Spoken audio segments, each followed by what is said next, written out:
Les brutes s'en sont pris à la nouvelle fille noire. Grosse erreur. 1 minute plus tard, ils suppliaient qu'on leur pardonne. Regarde ce que le vent a amené dans notre école, Harry Tyler Morrison, en bloquant délibérément le passage de Zara Dance. Le couloir bondé de la Lincoln Academy. Au moins, cette fois-ci, ils n'ont pas envoyé un singe laid. Le couloir est devenu silencieux. 50 élèves se sont arrêtés pour regarder, certains retenant leur souffle, d'autres sortant déjà leur téléphone portable pour enregistrer ce qui s'annonçait comme un nouvel épisode d'humiliation publique orchestré par l'étrio le plus redouté de l'école. Zara Williams, 17 ans, restait immobile. Ce n'était que son 2e jour dans cette prestigieuse école privée du Connecticut, et elle était déjà confrontée à ce que sa mère avait tenté d'éviter en économisant chaque centime pour la sortir de l'école publique du quartier. « T'as une grande gueule ou quoi ?» railla Jake Sullivan en encadrant Tyler à droite, « ou tu ne parles pas bien anglais ?» Le 3e membre du groupe, Brandon Pierce, complétait le cercle à sa gauche. « Elle est peut-être habituée à manger des bananes à la place des pommes au déjeuner ?» dit-il en faisant des gestes obscènes qui provoquèrent des rires nerveux parmi certains spectateurs. Zara prit une profonde inspiration et quelque chose d'intéressant se produisit dans ses yeux. Ce n'était pas de la peur, ce n'était pas de l'humiliation. C'était un calme dangereux, comme le silence avant une tempête dévastatrice.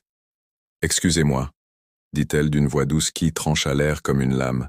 « Je dois aller en cours. » Tillery plus fort. « Son cours ? Ma chérie, tu n'es pas dans la bonne école, la tienne est de l'autre côté de la ville. » C'est alors que Zara sourit un petit sourire presque imperceptible, mais qui fit instinctivement reculer certains des élèves les plus attentifs. Il y avait quelque chose dans ce sourire qui ne cadrait pas avec la situation. Il y avait quelque chose dans ce sourire qui ne cadrait pas avec la situation. C'était le sourire de quelqu'un qui savait quelque chose que les autres ignoraient. « Intéressant », murmura Télin inclinant légèrement la tête. Tyler Morrison Fields du maire Jake Sullivan, père propriétaire de la concession automobile, Brandon Pierce famille propriétaire du plus grand cabinet d'avocats de la ville. Les 3 garçons échangèrent des regards surpris. Comment savait-elle tout ça? Tu penses vraiment pouvoir faire ça ici devant tout le monde? Sans que ça te retombe dessus? Zara continua d'une voix toujours calme, mais désormais teintée d'une assurance qui fit hésiter Tyler pour la première fois. Écoute-moi bien Tyler, commença à faire un pas menaçant vers elle. Zara ne bougea pas. Je réfléchirai à 2 fois avant de finir cette phrase, dit-elle en fixant son regard avec une intensité qui fit frissonner le garçon. Il y avait quelque chose dans son attitude, dans la façon dont elle tenait ses poings, détendu mais prêt, dans la position de ses pieds, de petits détails qui passaient inaperçus pour la plupart, mais que certains élèves ayant des frères aînés dans l'armée ou pratiquant des sports de combat reconnaissaient immédiatement. Que se passe-t-il ici? La voix du principal Reynolds trancha la tension comme une hache. Tyler changea immédiatement d'expression pour adopter le masque de l'élève modèle qu'il avait perfectionné au fil des ans. Il n'y a pas grand-chose, directeur. Nous étions juste en train d'accueillir notre nouvelle camarade de classe. Le directeur regarda avec suspicion le cercle d'élèves puis Zara, qui gardait la même expression sereine. Mademoiselle Williams, tout va bien. Parfaitement. Zara répondit en continuant de sourire. Ce sourire énigmatique, je fais juste connaissance avec mes nouveaux camarades de classe. Je suis sûr qu'on s'entendra très bien. Alors que la foule se dispersait et que les 3 garçons s'éloignaient avec des regards de haine, Zara se dirigea calmement vers son casier. Ses mains ne tremblaient pas. Sa respiration était régulière et ses yeux brillaient d'une détermination que seul quelqu'un qui avait surmonté des tempêtes bien pires pouvait avoir là. Devant tous ces regards curieux et quelque peu admiratifs, elle détenait un secret qui allait complètement changer la dynamique de cette école. Un secret que Tyler, Jake et Brandon allaient en découvrir dès la pire manière qui soit.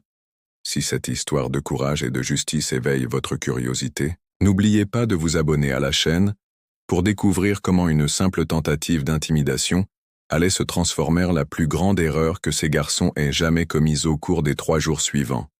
Tyler et ses amis ont transformé la vie de Zara en un enfer méticuleusement planifié, mais il y avait quelque chose qu'ils ne pouvaient pas comprendre. Pourquoi ne réagissait-elle jamais avec peur? Le mercredi, ils ont trouvé 16 livres éparpillés dans les toilettes des fillettes mouillées et déchirés. Le jeudi, son sac à dos est apparu suspendu au plus haut arbre de la cour, provoquant l'hilarité de la moitié de l'école. Le vendredi, quelqu'un avait tagué son bureau à la cafétéria avec des mots qui ont fait détourner le regard de plusieurs professeurs embarrassés. « Elle va craquer bientôt », a chuchoté Jake en regardant Zara essuyer calmement la table sale. « Tout le monde a ses limites », a souri Tyler. « Je parie que d'ici lundi, elle suppliait pour changer d'école. Ce qu'il s'ignorait, c'est que chaque humiliation était soigneusement documentée.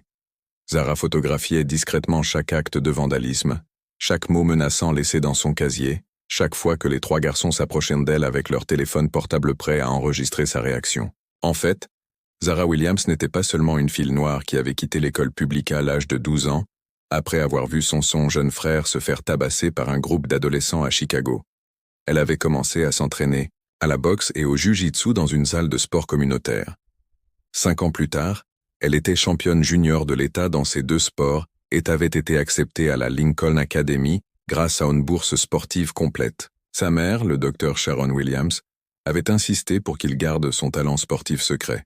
« Au début, chérie, laisse-les d'abord apprendre à te connaître en tant qu'étudiante. Ensuite, ils découvriront qui tu es vraiment. » Mais Tyler Morrison avait commis une erreur fatale. Il ne savait pas ce que le professeur Marcus Thompson, ancien entraîneur de boxe olympique et actuel professeur d'éducation physique à l'école, avait déjà remarqué les mouvements instinctifs de Zara dès son premier jour de cours. « Je peux te parler après le cours ?» lui avait demandé discrètement le professeur Thompson le vendredi dans son bureau, entouré de trophées et de photos d'athlètes célèbres. Il est allé droit au but. « Tu te bats, n'est-ce pas?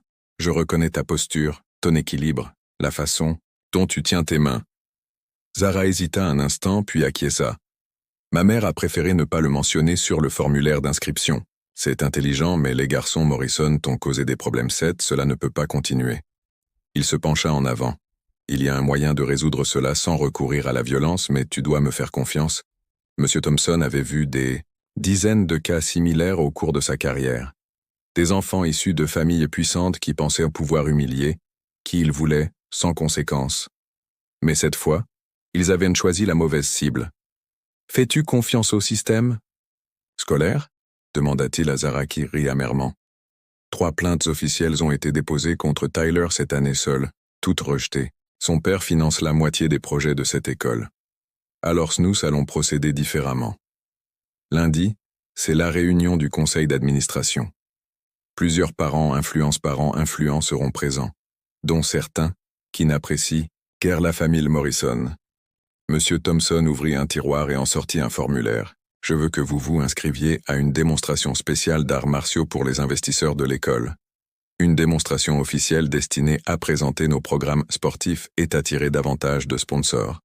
Mais en réalité, sourit-il, ce sera l'occasion idéale pour Tyler et ses amis de découvrir avec qui ils ont vraiment affaire ce week-end-là. » Tandis que Tyler publiait des stories sur Instagram se moquant de la nouvelle fille pathétique Zara, s'entraînait intensivement dans son sous-sol. Chaque coup sur le sac de frappe était chargé de la colère. Refoulée d'une semaine d'humiliation, chaque esquive était perfectionnée avec les regards méprisants qu'elle avait reçus à l'esprit. Sa mère la regardait avec inquiétude. « Es-tu sûr que c'est la bonne façon de faire, maman? » « J'ai essayé de faire comme eux, j'ai été poli, j'ai ignoré les railleries, je les ai signalées au système, mais rien n'a marché. » Zara interrompit son entraînement, le front luisant de sueur. « Maintenant je vais le faire à ma façon. » Lundi matin, Tyler était particulièrement excité. Il avait prévu de l'humilier devant toute l'école pendant la récréation. Il allait obliger Zara à les supplier publiquement d'arrêter de la taquiner aujourd'hui. « Elle va craquer », dit-il à Jake et Brandon alors qu'ils marchaient dans le couloir. « Je parie $50 qu'elle va pleurer. » Ils ne remarquèrent pas que Zara était juste derrière eux, écoutant chaque mot. Nile petit sourire qui se formait sur ses lèvres, alors qu'elle vérifiait discrètement son téléphone portable. « C'est confirmé pour 15 heures à la salle de sport. Tous les investisseurs seront présents. Montre-leur de quoi tu es capable. » Le professeur Thompson à 14h45. Alors que Tyler se préparait pour sa performance finale contre la fille qu'il pensait être une proie facile, Zara était dans le vestiaire des filles en train d'enfiler son équipement, de protection et d'échauffer ses muscles qu'elle avait entraînés pendant des années pour des moments comme celui-ci. C'est lorsque tout le monde a ri que quelque chose d'extraordinaire a commencé à prendre forme, non seulement dans l'environnement scolaire mais surtout dans le regard déterminé maintenant avec une intensité qui fit réaliser à certains des présents que la véritable performance ne faisait que commencer. Tyler Morrison ne s'était jamais senti aussi confiant à 14h30, entouré de Jackie Brandon dans la cour centrale de l'école. Il regardait Zara assise seule sur un banc éloigné. Apparemment sans défense comme toujours aujourd'hui, elle va supplier, murmura-t-il en sortant son téléphone portable pour enregistrer ce qui serait son chef-d'œuvre d'humiliation. 50 personnes allaient la regarder pleurer et s'excuser d'exister. Jake rit cruellement. Je parie qu'elle va courir chez Zéline pleurant pour sa maman. Si elle arrivait à rentrer, ajouta Brandon en faisant craquer ses doigts. Après, aujourd'hui elle sera exactement à sa place. Ce qu'aucun d'entre eux ne réalisait, c'est que Zara n'était pas seule sur le banc. Discrètement cachée entre les pages de son livre d'histoire, son téléphone portable enregistrait chaque mot venimeux qui sortait de leur bouche. 3 jours de preuves numériques, des dizaines de photos du vandalisme, des impressions de messages, menaçants, le tout méticuleusement catalogué et prêt à être utilisé à 15 heures pile. La démonstration d'arts martiaux commença dans le gymnase de l'école. L'élite de la Lincoln Academy était présente, parents millionnaires, membres du conseil d'administration de l'école, investisseurs potentiels et, à la surprise de Tyler, son propre père, le maire Morrison. Aujourd'hui, nous vous présentons notre nouvelle boursière sportive, annonça le professeur Thompson, dont la voix résonnait dans le gymnase bondé. Sarah Williams, championne d'État junior en arts martiaux. Mixte. Tyler sentit le sang se retirer de ses veines. Championne d'État, la fille qui l'avait humiliée pendant 1 semaine était une combattante professionnelle. Impossible, murmura Jacques et sa confiance s'évaporant instantanément. Zara monta sur le tapis avec la grâce d'un prédateur. Il ne restait plus rien de la jeune fille timide et sans défense. Tyler pensait l'avoir dominé. Ce mouvement était fluide, précis, chargé, d'une puissance silencieuse qui fit se pencher la moitié du public, fasciné pour démontrer ses compétences. Continua le professeur Thompson. Zara affrontera 3 de nos élèves volontaires issus du programme de lutte de l'école. Les 3 combattants, des garçons plus grands et plus âgés qu'elle, avancèrent avec assurance. Le premier tint exactement 15 secondes avant d'être immobilisé par une prise de bras impeccable. Le deuxième a tenu 20 secondes avant d'être mis à terre par un balayage qui a suscité les applaudissements du public. Le troisième, le plus fort du trio, a tenu 30 secondes impressionnantes avant d'être contraint d'abandonner par une prise de jambe qui aurait pu lui briser le genou si Zara l'avait voulu. Le public a éclaté un applaudissement. Les parents et les investisseurs se sont levés, impressionnés par cette démonstration de pure technique et de contrôle émotionnel extraordinaire, s'écria l'un des investisseurs. Cette jeune femme a un talent exceptionnel. Mais Zara n'avait pas fini. Elle s'avança vers le micro et sa voix, calme et cristalline, résonna dans le système audio. Je voudrais profiter de cette occasion pour aborder une question importante concernant le harcèlement et la discrimination raciale dans notre école. Le gymnase devint instantanément silencieux. Tyler eut l'impression que le sol se dérobait sous ses pieds. Au cours des 3 derniers jours, j'ai été la cible d'attaques systématiques de la part de 3 élèves de cet établissement. Zara a sorti sa tablette, l'a connectée au projecteur. Tyler Morrison, Jake Sullivan et Brandon Pierce. La première image est apparue sur l'écran géant. Tyler, Jake et Brandon vandalisaient le casier de Zara, clairement identifiable par la caméra de sécurité qu'ils n'avaient pas remarqué. Ce ne sont que quelques-unes des preuves que j'ai recueillies, a déclaré Zara, restant polie tandis qu'elle montrait photo après photo des messages menaçants et des actes de vandalisme. Le moment exact où ils avaient versé de la colle dans son sac à dos. Le maire Morrison se leva de sa chaise, le visage rouge de honte et de colère. Tyler. Morrison, qu'est-ce que cela signifie? Mais Zara n'avait pas fini. L'écran suivant montrait l'enregistrement audio des conversations des 3 garçons, leur voix clairement identifiable, tenant des propos racistes planifiant de briser la nouvelle étudiante. Au moins, cette fois, ils n'ont pas s'envoyé un singe laid. La voix de Tyler a résonné dans les haut-parleurs, provoquant un cri de stupeur dans toute l'assistance. Peut-être qu'elle a l'habitude de manger des bananes au lieu de pommes pour le déjeuner, a continué Brandon, provoquant des murmures indignés parmi les parents présents. Jake a essayé de se cacher derrière une colonne, mais il était trop tard. Toutes les caméras et tous les regards étaient braqués sur les trios qui, quelques minutes plus tôt, se sentait invincible depuis le début de la semaine. Zara continua.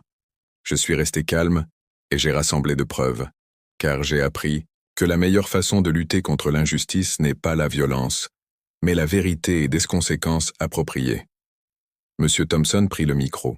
Ce dont vous venez d'être témoin représente tout ce que cette institution rejette. L'intimidation, la discrimination raciale et l'abus de pouvoir ne seront pas tolérés. Le directeur Reynolds monta sur scène, le visage masqué par une indignation professionnelle. M.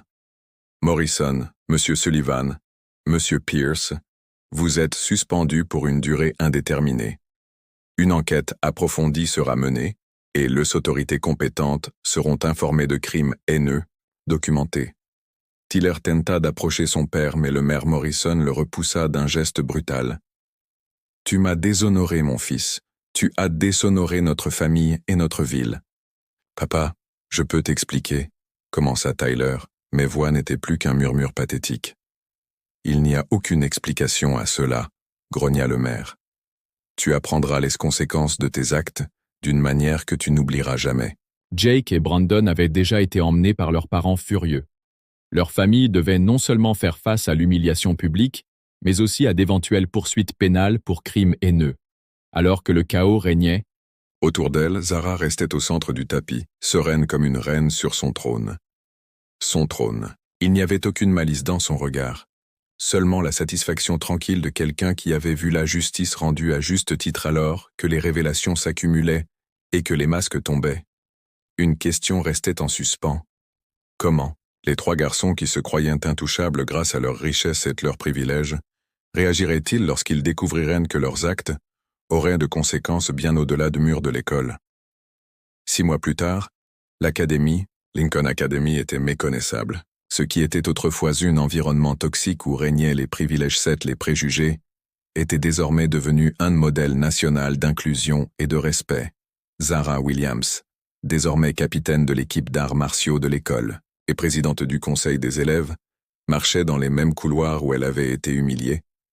Mais cette fois, les élèves de tous âges l'abordaient non pas avec crainte ou mépris, mais avec une admiration sincère et des demandes de conseil. « Zara, tu peux m'aider » demanda Madison, une timide élève de 4e. « Des garçons de 4e harcèlent. »« Bien sûr, » répondit Zara avec un sourire chaleureux. « On en parle après les cours, et n'oublie pas que tu n'es jamais seul ici. » Le programme de mentorat, créé par Zara, avait aidé plus de 200 élèves, et ses cours d'autodéfense étaient très demandés, et ce qui impressionnait le plus tout le monde, c'était qu'elle n'enseignait pas seulement des techniques de combat, mais surtout la confiance en soi et la dignité. Monsieur Thompson la regardait fièrement depuis le seuil de sa classe. « Elle a changé cette école plus en 6 mois que je n'ai pu le faire en 15 ans, a-t-il commenté au directeur Reynolds. Et dire que nous avons failli perdre ce talent à cause de 3 garçons gâtés, soupira le directeur. Ah oui, Tyler, Jake et Brandon, leurs histoires ont pris des tournures très différentes après la révélation dévastatrice. Tyler Morrison s'est jamais remis du scandale. Son père, le maire, a perdu sa réélection par une marge humiliante après que la vidéo des propos racistes de son fils soit devenue virale dans tout le pays. La famille a été contrainte de déménager dans un autre État, mais Internet n'oublie jamais. Tyler, aujourd'hui âgé de 18 ans, a été rejeté par 17 universités d'affilée, toutes invoquant des problèmes de comportement dans leurs lettres de refus. Jake Sullivan a découvert que les mots ont des conséquences lorsque son père a perdu des contrats d'1 million de dollars à la suite de boycotts organisés sur les réseaux sociaux. Le concessionnaire automobile de la famille a fait faillite en 4 mois. Jake travaille désormais dans une station de lavage de l'autre côté de la ville, où ses collègues connaissent très bien son histoire grâce aux vidéos qui circulent encore en ligne. Brandon Pierce a peut-être subi la conséquence la plus ironique. Son père, l'un des avocats les plus respectés de la région, a été poursuivi pour négligence après les scandales. Plusieurs clients ont découvert que le racisme était une valeur familiale et ont résilié leur contrat. Le cabinet d'avocats familial a fermé ses portes, et Brandon a été contraint d'assister au divorce de ses parents dans une bataille juridique acharnée, où même ses propres collègues ont refusé de les représenter. Mais la transformation la plus surprenante est arrivée à quelqu'un dont personne ne s'y attendait. Le maire Morrison, brisé par la honte publique, a cherché Zara, par un après-midi pluvieux d'avril. Elle l'a trouvé assis seul dans le seul parking de l'école. Un homme brisé dans une voiture ordinaire qui n'était plus la BMW officielle de la ville. « Mademoiselle Williams » a-t-il dit d'une voix tremblante. « Je sais que je n'ai pas le droit de vous demander quoi que ce soit, mais puis-je vous parler ?» Zara l'a regardé avec le calme dont elle faisait toujours preuve dans les situations conflictuelles. « Bien sûr que j'ai échoué en tant que père, » avoua-t-il, les larmes coulant sur son visage. « J'ai élevé un monstre parce que je ne lui ai jamais enseigné le respect. Les conséquences de ses actes. Vous avez fait en un jour ce que j'aurais dû faire en 17 ans. Monsieur Morrison, Zara dit doucement. Il n'est jamais trop tard pour commencer à faire ce qui est juste. Cette conversation les changea tous les deux à jamais. Morrison commença à faire du bénévolat dans des centres communautaires. Seth consacra sa vie à réparer le dégât causé par des années de négligence. Tyler, réticente au début, commença à accompagner son père dans ces activités. Le chemin serait long et difficile, mais c'était un début. Lors de la remise des diplômes, Zara fut choisie comme major de promotion et se retrouva devant des centaines de personnes, dont des représentants d'universités ski se disputaient ses faveurs en lui offrant des bourses d'études complètes. Elle prononça un discours qui resterait dans les mémoires pendant des décennies. Il y a 1 an et demi, je suis arrivée ici comme une petite fille effrayée qui essayait de cacher qui j'étais vraiment. Je pensais que ce serait plus facile d'être petite, invisible, inoffensive. Sa voix résonnait clairement dans l'auditorium bondé, mais j'ai appris que notre plus grande force ne vient pas de notre capacité à nous cacher, mais de notre courage à nous révéler. Elle fit une pause, ses yeux croisant ceux du professeur Thompson qui souriait fièrement. Lorsque nous sommes confrontés à l'injustice, nous avons 2 choix. Nous pouvons céder et laisser cela nous définir, ou nous pouvons nous lever et redéfinir ce qui est possible. La véritable victoire n'est pas de détruire ceux qui nous font du mal, mais de construire quelque chose de si puissant qu'ils n'oseront plus jamais nous détruire. Le public a éclaté en applaudissements. Au premier rang, sa mère pleurait de fierté. À l'arrière, Morrison applaudissait, les larmes aux yeux. Tyler, à ses côtés, essayait toujours de comprendre comment il avait pu s'égarer autant. 2 ans plus tard, Zara a reçu sa première bourse d'études complète pour Harvard, où elle allait étudier le droit avec une spécialisation en droit civil. Son objectif était clair, aider l'autre à trouver leur voie et à se battre pour la justice au sein du système. Le professeur Thompson, désormais à la retraite, restait en contact régulier avec son ancien élève exceptionnel. « Sais-tu quelle a été ta plus grande victoire ?» lui a-t-il demandé lors de leur conversation. « Ce n'est pas seulement ce garçon que vous avez changé. Vous avez changé toute une génération d'élèves qui sont passés par cette école. Vous leur avez appris que la vraie force vient de la dignité, pas de l'arrogance. » La leçon que Zara a laissée au monde était simple mais révolutionnaire. Lorsque nous sommes confrontés aux préjugés et à l'injustice, notre réaction définit non seulement notre caractère mais aussi le type de monde que nous choisissons de créer. Elle avait prouvé que la meilleure vengeance n'est pas de s'abaisser au niveau de ceux qui nous font du mal, mais de s'élever si haut qu'ils ne peuvent jamais nous atteindre. Et vous, avez-vous déjà été confronté à une situation où vous avez dû choisir entre vous cacherou vous révéler? Avez-vous déjà dû choisir entre chercher vengeance ou rechercher la justice? Partagez votre expérience dans